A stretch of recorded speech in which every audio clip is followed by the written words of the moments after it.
gaurko etenaldiaren aurretik, Trebiñuko konderrian ekingo diogu sustraia saioaren azken atalari, Euskal Oioa hegazti arrazari buruz hitz egiteko. Albistegian kluster egunaren berri emango dizuegu, 600 lagun baino gehiago bildu ziren ekitaldian. Jarraian, ikatxakolindegira joko dugu. Getariako txakolineko mahastietan kimuak ernetzen hasi dira. Une hau ezin garrantzitsuagoa da urrengo match bilketarako. Pirinear arrazaz hitz egiten amaituko dugu. Juan Felixek Gibijo mendira igo du ganadua. Handik, irailean berriro gurekin batzera gonbidatuko zaituztegu.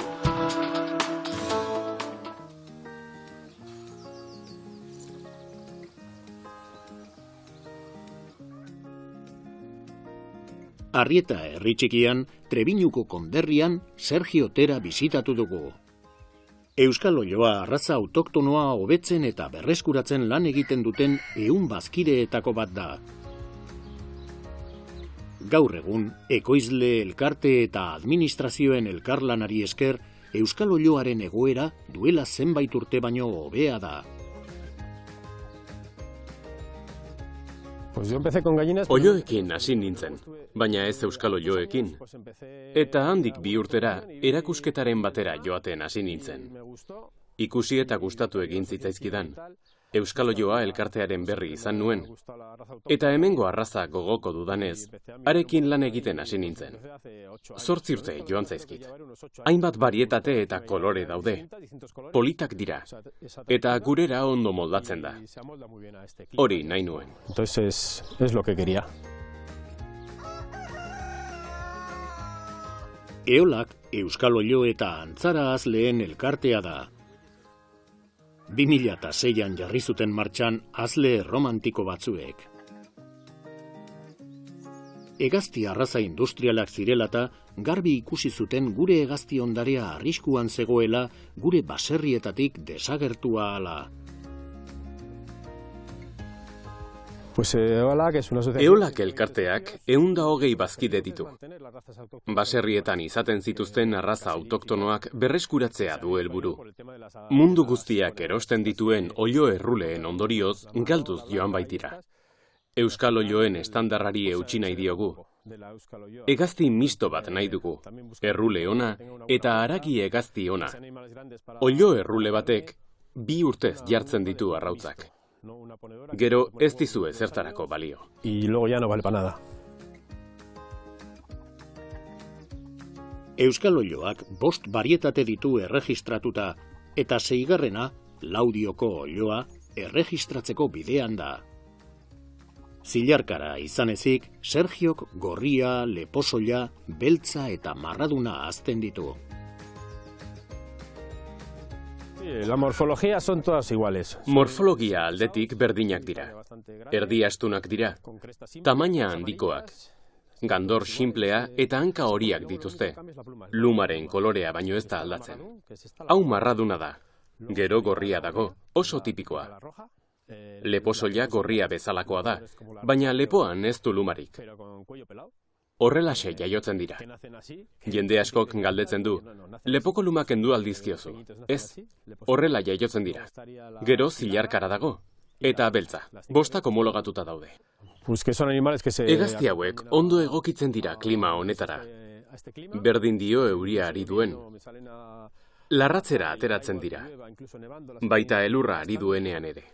Errule onak dira. Errule gisa gogoko ditut. Baita nolakoak diren ere. Bulartsuak, tamaina honekoak, indartsuak baina zaluak. Y eso es lo que me gusta un poquito de ellas. Euskadiko arraza autoktonoen multzoa zaindu beharreko ondare oparo eta garrantzitsua da. Beste arraza batzuekin ere egiten ari da. Adibidez, Euskal Antzarra, baserri untxia. Arraza horiek berreskuratzen eta hobetzen saiatzen ari gara. Kanpokoak baino hobeak diren arraza autoktonoak lortzen saiatzen ari gara. Que incluso muchas veces son mejores que las de fuera. Hemen marradun barietatearen ale eder batzuk ditugu. Oilarronek estatu mailako txapelketa irabazi zuen. Horrez gain, uinesko txapelketa monografikoa ere irabazi zuen. Este es un animal que... Hegazti honek oso morfologia ona du. Itxura osoa da. Gandorra ere ondo dago. Baina onena forma da. Bulartsua da. Eta nahiko zuzena da zentzu guztietan. Batzuetan, txikitxoegiak ateratzen dira. Tamaina handiagokoak izan behar dira. Bai, tamaina ona izan behar dute. Una talla buena. Ugalketa lankideen artean trukatzen dituzten oilarren bidez egiten dute. Oilarrik onenak bilatzen dituzte, baina azle bakoitzaren lerroa galdu gabe. Sí, suele haber igual cambio de huevo. Arrautzak, arrak eta emeak trukatu ohi ditugu, baina bakoitzaren lerroa galdu gabe. Kanpoko hegaztiren bat sar dezakezu, baina markatu duzun lerroa galdu gabe. Adibidez, oilar berri bat ekartzen baduzu eta estandarretik kanpoko ezaugarriren bat ateratzen bazaizu, arazoak izan ditzakezu. Beraz, lerroa ez da galdu behar. Nunca hay que perder la línea, hay que tener siempre ahí guardado algo. 2 hilabete barru ale bikaina izango den oilar baten ondoan, marradunari buruz hitz egin digu. Pues este es un marradun. Hau euskal oilo marraduna da. 2 hilabete barru, oilar indartsu eta handia izango da. Bere ezaugarri guztiekin. Y viendo que tiene todas las características que... Marra onak ditu. Gandor gorria, moko eta hanka horiak, eta isats polita. Barrado que llega hasta el final. Hegazti hau ona dator, baina itxaron beharra dago. Que promete, pero bueno, que hay que esperar, a ver. Ale bakoitzari eraztun bat jartzen zaio jarraipena egiteko, jaiotze urtea eta identifikazio zenbakia azaltzen dira bertan. La anilla tiene, pues eso, Eraztunak badu bere diametroa, 22 zentimetro. Eta hegaztia jaio eta urtebetera, 25 zentimetro. Identifikazio zenbaki bat du, agiri bat bezalakoa dena. Ale honen zenbakia bakarra da. 2 zenbaki berdinik ez dago. Este número. No hay otro igual.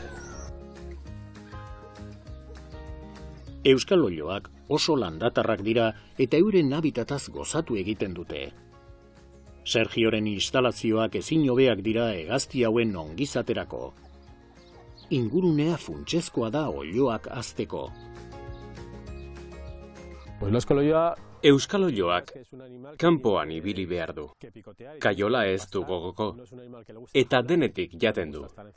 Hemen sagutxoak, sugegorriak eta hainbat animalia harrapatzen ikusi dut. Lurrean mokoa zaztarrika ibiltzea atsegin du. Aske. Pues eso, picotear y estar suelto. Sergiok 4 barietatea hazten ditu, eta horrek zaildu egiten du eguneroko lana. Odol garbitasunari eusteko ezin baitira nahastu. Es complicado. Korapilatxua da. Bereiz eduki behar dituzuta.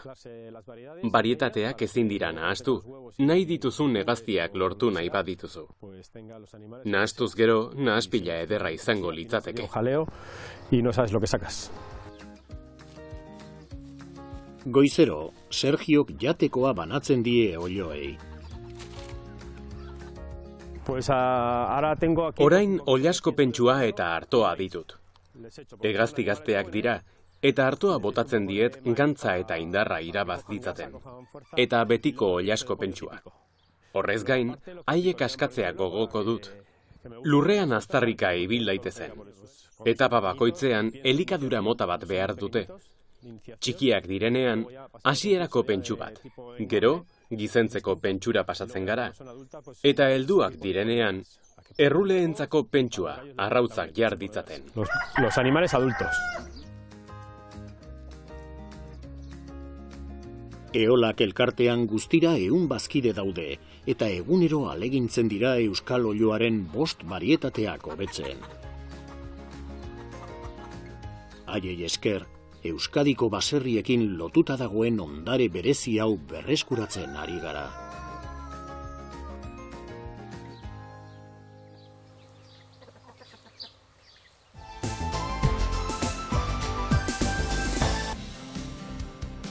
Maiatzaren 29an osteguna, Basque Food Klusterrak 2025ko klustereguna antolatu zuen San Mames estadioan. Hitzordu hau ezinbesteko bihurtu da Euskal Elikadura ekosistemarako. Ateak itxita egindako batzar orokorraren ondoren, 600 pertsona bildu ziren jardunaldi profesionalean. Amaia Barredo sailburua bertan izan zen sektorea babesten. Basque Food Klusterrak 158 enpresa ditu bere oinarri sozietarioan eta sektorearen erreferentea da. Sektoreak Euskadiko barne produktu gordinaren 10% ekarpena egiten du, eta 137.000 lanpostu baino gehiago ditu. Klusterraren eginkizun nagusia, beti bezala, enpresa bazkidei laguntzea da, lehiakorragoak izan daitezen. Klusterra eguna gure urteko egunik eta handiena da, ezta?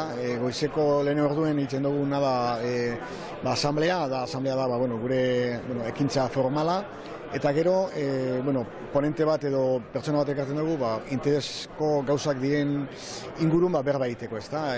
Eta gero mahai inguru bat egingo dugu klusterreko beste enpresa batzuekin, eta solasaldi bat edukiko dugu garrantzizkoa diren gauzetaz, ezta? Gure bazkideek ipini duten 75 estanetan aukera edukiko dugu produktua daztatzeko, elkarrekin egoteko, berbaiteko, eta networking hori sustatzeko, ezta? Berri triste bat eman behar dizuegu orain. Jose Mari Ustarro Zilda, ardirik gabeko artzain gisa ezaguna, Jose Marik artzaintza eta Idiazabal Gazta defendatu eta sustatu zituen. Konpromisoak, indarrak eta dedikazioak definitu dutearen ibilbidea. Eskerrik asko, Jose Mari, goian bego.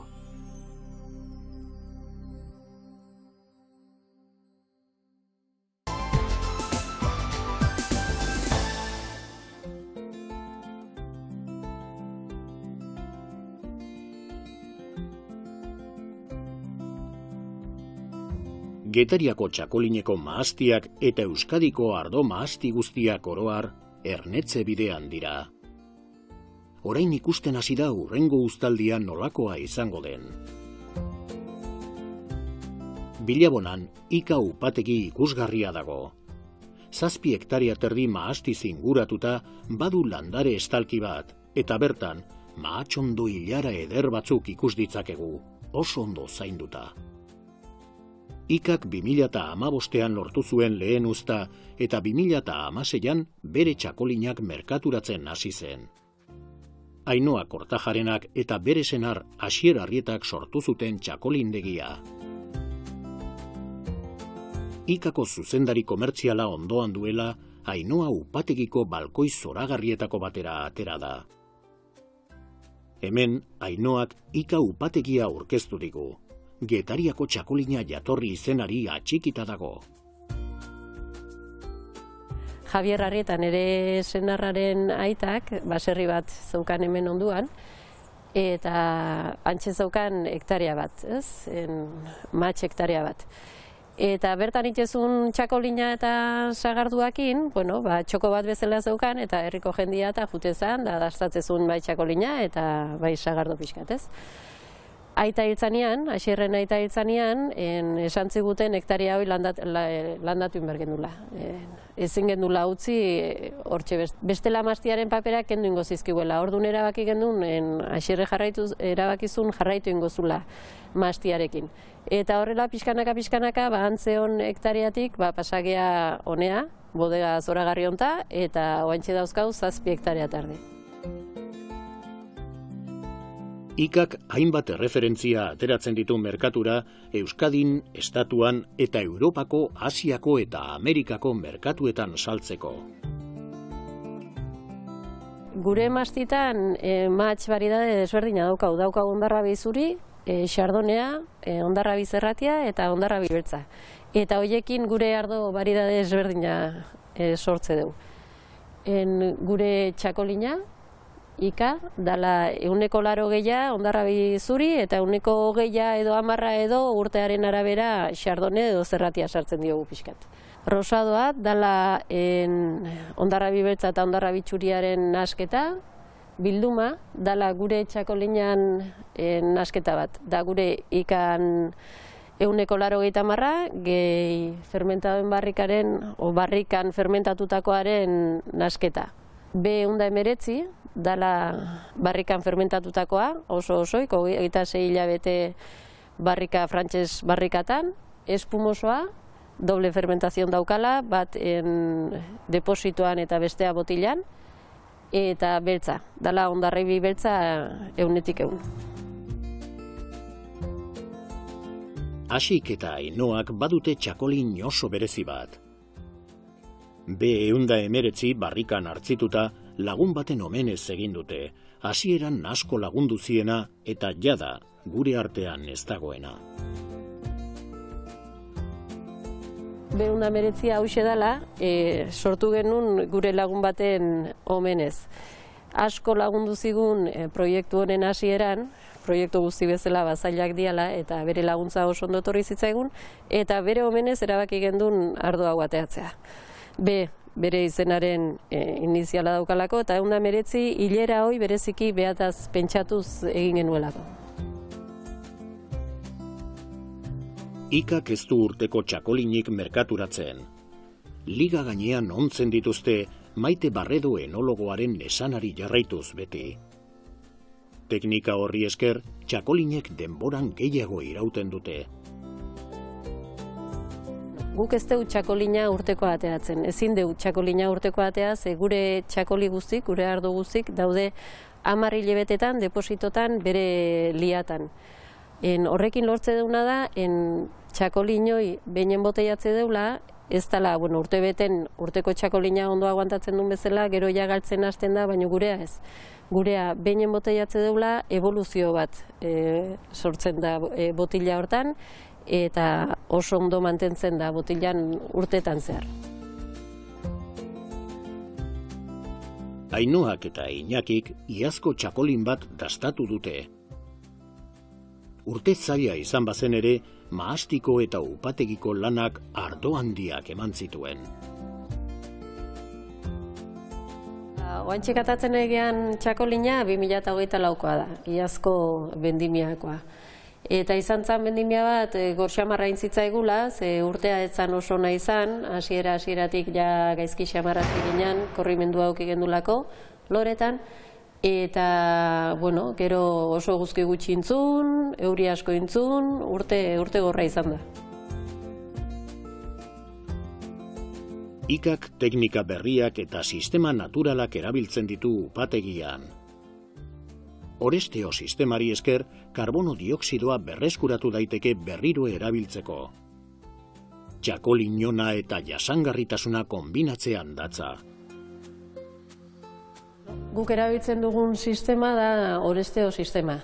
Sistema hau da, fermentazio garaian, ardoak karbonikoa askatzen duenean, CO2 esaten dana askatzen duenean, guk gorde ite dugu. Ez dugu atmosferara askatzen. Honekin lortzen duguna da, atmosferan kontaminaziorik ez sortzea. Eta beste alde, gordetzen dugun karboniko hori, deposito batean gordetzen dugula, erabiltzen dugu, gero batonaixa egiten dugunean depositotan bere liak mutualizateko karboniko natural hori erabiltze dugu, eta enboteiatzeko garaian karbonikoa sartzen diogunean gure txakolinai, naturala erabiltzen dugu.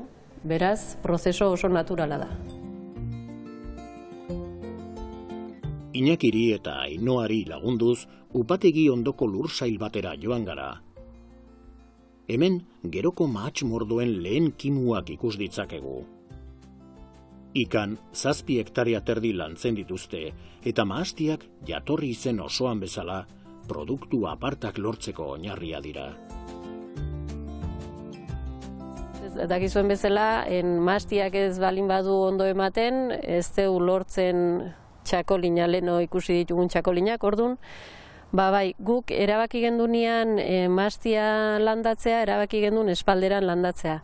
Ze hola landatuta, aireazio hobia dauka mahastiak eta eguzkiaren insolazioa zuzenagoa da berarentzako.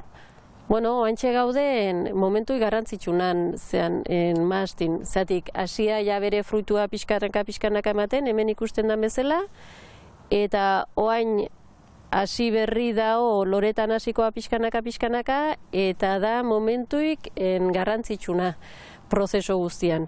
Ze loretan da honen mastia ondo balin badao, produktua edukiko dugu, baino mastia momentu honetan euri asko egite balin badu edo mastia gaizki tratatze balin badeu, produktua galdu ingo zaigu.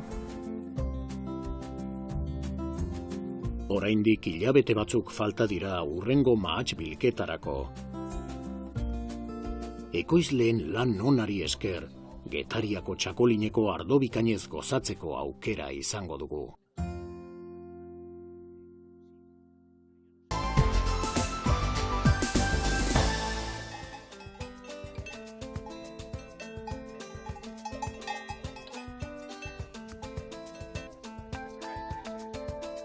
Juan Feliz dugu Arabako Piriniar ganaduazleen elkarteko 50 abeltzainetako bat. Urkabustaiz aldean, Inoson zehazki, ia 90 bururentzako ukuluak eta larreak ditu. Gizentzeko bigak eta zekorrak hemengo ukuluetan dauzka. Juan Felizek Piriniar arraza autoktonoa aukeratu zuen oso landatarra zelako. Aitita amamen baserrian hazi nintzen, eta beti izan dut ganadua. Hasieran esnebeiak zituzten, gero haragibeiak ekarri zituzten. Betidanik gustatu zait, horregatik izan nahi nuen abeltzaina. Garai batean dudan ibili nintzen, Piriniarra ala limusina. Piriniarra gogokoa nuen, batez ere landatarra delako eta mendian ibiltzen delako.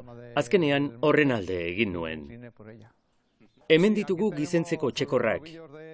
5 hilabeterekin gutxi gora bera, errapetik kentzen ditut, eta urtebetez izaten ditut hemen gizentzen, lastoz eta pentsuz, hiltegira bidaltzen ditudan arte.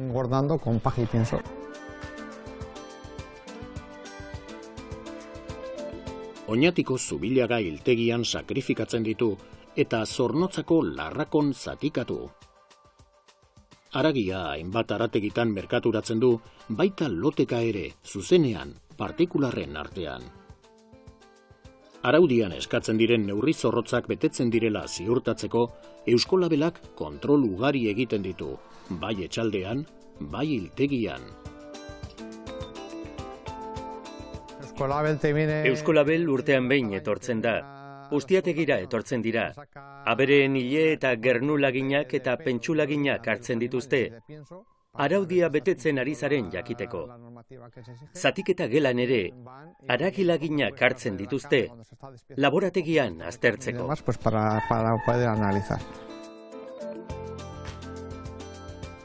Gizentzeko abereak baskula digital batean pisatzen dituzte. Datuek gantz nahikoa dutela adierazten badute, sakrifikatu egiten dira. Bestela, gizentzen jarraituko dute. Nik baskula hau erabiltzen dut, gizentzeko txekorrak hilero pisatzen ditut. Egunero batez beste zenbateko pisua irabazten ari diren ikusteko. Zekor batzuek 11 hilabeterekin gantz nahikoa dute eta pisua irabazteari uzten diote. Kasu horretan dirua galtzen ari zara, ez du merezi, hobe da lehenbailen hiltzea. Beste batzuekin berriz alderantziz da. 13 hilabete arte gizentzen dituzu, kilo asko hartzen jarraitzen dutelako. Zekorrengandik ahalik eta etekinik handiena atera behar da. Juan Felizekin Gibijo mendiko larreetara jo dugu. Nerbioi ibaiaren ur jauzia bertan dago, leku zoragarria da. Deitu bezain laster, abereak inguratzen hasi zaizkio.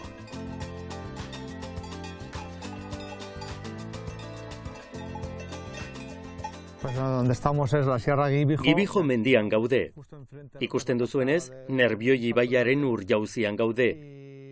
860 edo 880 metroko altueran gutxi gora bera. Alde honak begibistan daude. Hemengo larreak oso onak dira. Maiatzetik urrira arte, orokorrean, mendia itxuroso egoten da. Beraz, ganadua arazorik gabe bizi daiteke hemen. Gero, urtearen arabera, azkar lehortzen bada, edo eguraldia aldatzen bada, ganadua lehenago jaitsi behar da.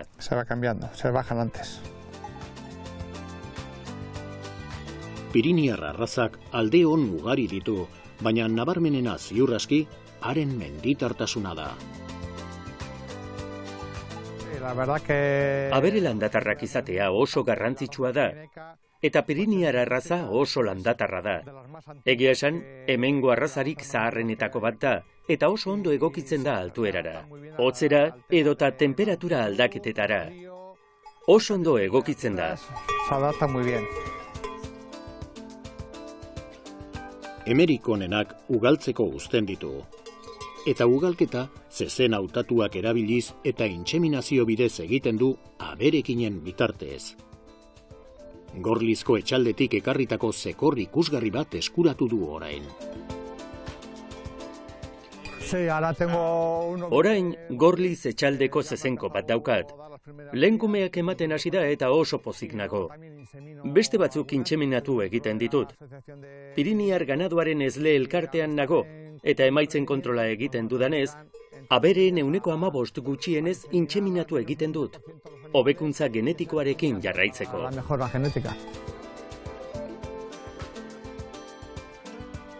Mendi honetan ganadua gustura ibiltzen da. Ona 1000 abelburu igotzen dira, eta horrez gain ardiak eta zaldiak noski. Trasumantzia beti izaten da korapilatxua. Hala ere, ganaduak lana errazten du altuerako larreetara igotzeko duen premiagatik.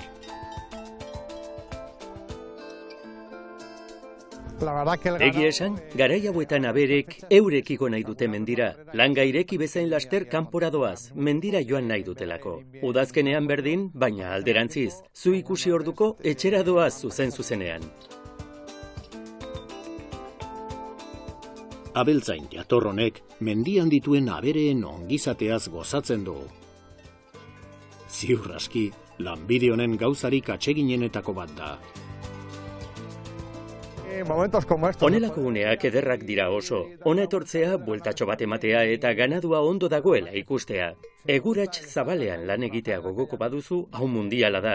Nik enpresa batean lan egin nuen, baina 8 orduz leku batean itxita egotea etzen niretzat.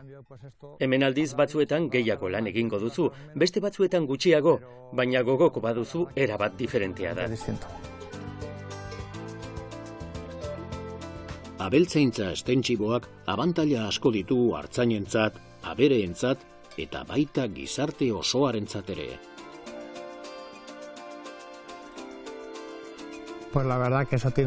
Honek guztiak garrantzi itzela du. Azken batean ganaduak mendia ederki garbitzen du.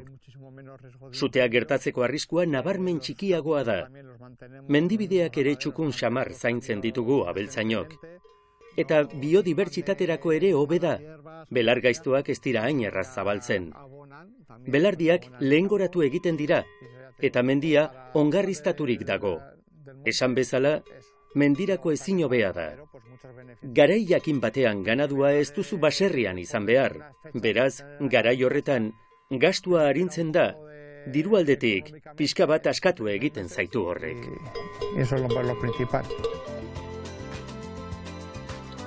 Piriniar arraza gure abeltzaintza ondarearen parte da, eta Juan Felixi eta haren moduko abeltzainei esker, begia alai dezakegu Piriniarrak gure mendietan ikusten. Gainera, kalitate handiko haragia ematen digute.